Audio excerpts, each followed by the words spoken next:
And he said, quote, "We were conditioned by Paul from day one at training camp." Can you go into that a little bit, please? Well, we had hard camp. And that for me was almost the first tell of the year, right from how hard they pushed themselves in the fitness testing. So I don't know, you bring 50 guys to camp, you know you're gonna cut to 23. There's 12 guys on that team that actually don't have to go as hard as they can in fitness testing because they're on the team and they're fit guys and they'll put up good numbers, but they don't have to go hard, and they went hard. And then we pushed them hard. So, and it was, I think, based on feedback, kind of new for them, right? A new level. But I think I was saying that like confidence is earned. So when you get through that, and they did, and they pushed hard. It wasn't. At some point, it's not really the coach pushing; it's how hard are they willing to push themselves, right? I mean, I can't yell louder. They pushed themselves hard, so they took a little confidence from that they could endure, which was kind of a theme for what we were doing. Over here on the left. There's no. Just on that point with Sasha and his conditioning level, how much does he kind of set the tone for the whole group in terms of his fitness level? I know you raved about it prior to rounds. So he does, for sure. But there are other people too, right? It can't be one fit guy. So it's kind of there's all, with every team that's left, there's a bunch of great stories and behind stories. And like Patrick Hornquist is a great story here for us. He is a hard driving fit man. He would be very similar to to Roddy Brindamore. He's in that gym, and he is, and now it's over for him, but he stayed, and when we have injured players, in a lot of ways, he skates them, he drives them. You got to keep up to Patrick if you think you're ready to play, which is no easy task. So we have, as much as you have to have your leaders do it for sure, but followers isn't the right one, but guys that are not maybe uniquely physically gifted like Sasha is, you need those guys too, and we got a whole bunch of those guys doing it. Talked a lot this year about how fit Brandon Montour is, but 57 minutes, I think he skated more than 8 miles, they said. Yeah. How ridiculous was that? No, when he came back to the bench, He was fast still. like he comes back to the bench and he's fine. Like there are unique players, right? And some of them have a fitness level, and some of it is they're just different, right? There are guys that can go nonstop. And we back to that training camp. At day 3, I had bent him over pretty good at that point, and there were a lot of guys sore and hurting, and he's flying around like, well, you want to go 2? Go 2 today? Like his recovery's incredible. Now, going back to regulation, I guess, that Barkov line was really, really, especially in the first 2 periods, was really, really good. Yeah. Just talked a lot about their defense last series, but their offense was... Yeah, I thought quietly, and I understand because the Bennett line was through 9 games, they were just dominant. And then I thought quietly the Barkov line has kind of ascended to being difficult to play against at both ends of the rink. The back check on Montour fell down on a chance to the net. They get a 2-on-1 coming the other way early in the game, and Barkey tracks that puck down. So his ability in middle ice to be a centerman and have a really good player is also Selke winner. That helps those 2 guys for sure. On the right side, second row. Oh, I guess if you were going into one overtime, you might show film or say, hey, let's look for this or that. But as you go further and further, how do you sort of as a coach adjust your message from maybe strategic to just hang in there, guys, the longer it goes? When we were laughing, we were running out of things to go into the room and say. What do we say now? They've heard everything.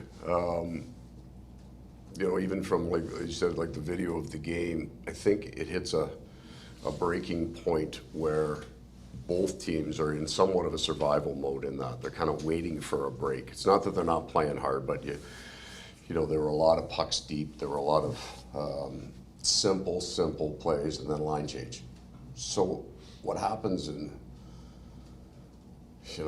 5 through 8 period probably won't look like the next game.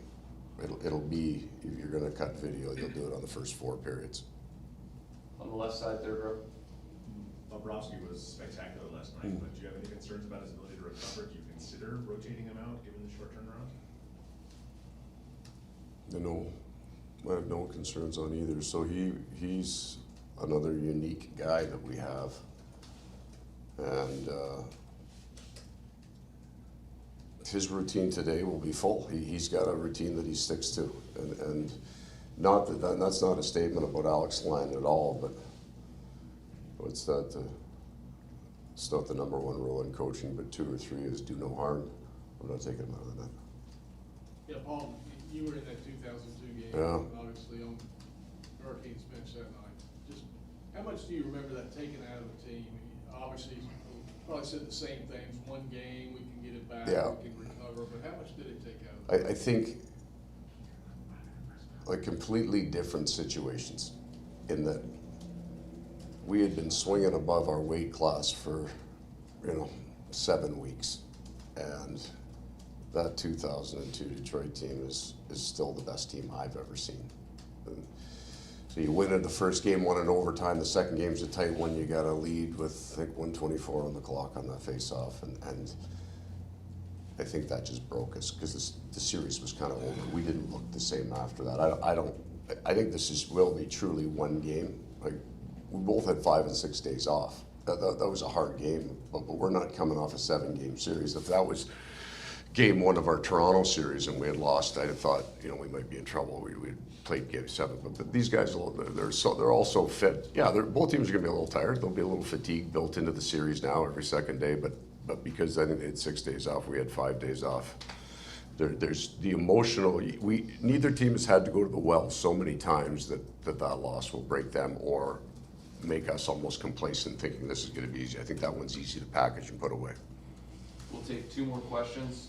Go ahead, Sean. Okay, I'm not leaving without answering your question. You've had your arm up 9 times. Okay, no worries. When it comes to the early overtime goal being overturned, what was going through your mind at that point in time? And Profanity. Did that have any impact in terms of the morale? But it didn't. So the answer is you would see it. There's nothing special that you can stay behind the bench. I mean, that was a really difficult situation, not so much to manage, but to overcome.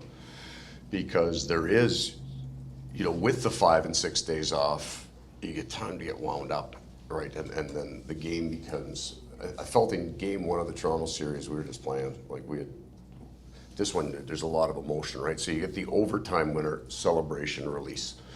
Everybody's berserk, and this is the greatest thing ever. Oh, just kidding. So now that's all players. That at that point, I don't think the coach has anything smart to say, and I was really impressed that we just went back to work, that we didn't, we hadn't lost our composure in a situation you easily could have. It was a statement of our group. There's little things that you build on, like game 6 of the Boston series. We have the lead, we lose the lead. We tie the game, we lose the lead. But it didn't really change our bench, right? So we've had a few of those moments in there where you kind of get tested and you go, all right, let's just go back to work. Last question. Go ahead, Sean. It's going to be the best one. Oh, sweet. You're going to like talking about this. I'm not sure about that yet. You're deep in overtime. We talk about the players. We talk about how smart the coaches are. No, I never said that. There's some men and women or whoever it is working in the back, your trainers, your equipment guys, taking care of your players, on the road, small room, none of the stuff Right. that the home team has. Can you talk a little bit about that challenge and also maybe the one image that stands in your head from walking in that locker room in the 3rd and 4th overtime of just seeing the physical sacrifice that's being made, like the one image that'll kind of stay with you? So in part to that, we'll talk about the trainers a little bit, and so trainers, there's medical, there's equipment, there's team performance guys, and that's a big number of people, and Addie and everybody else, right? All the people that are the support staff. I really believe, and I'm sure all 4 teams would say this, but that they feel truly connected to our group. There's no separation there. So everybody gets a hug right after that game. Everybody feels like they're a part of the picture I have in my head, overtime, game 6 in Toronto.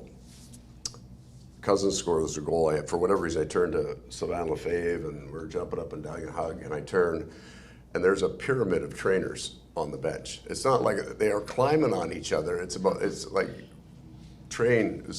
Anderson's at the very top of it. He said he thought he got choked out. Like it's a fun group to be around. I think there's a real good connection there between all of us. So I think sometimes maybe the support staff, if you want to call them that, don't feel as connected to it, but I hear it is.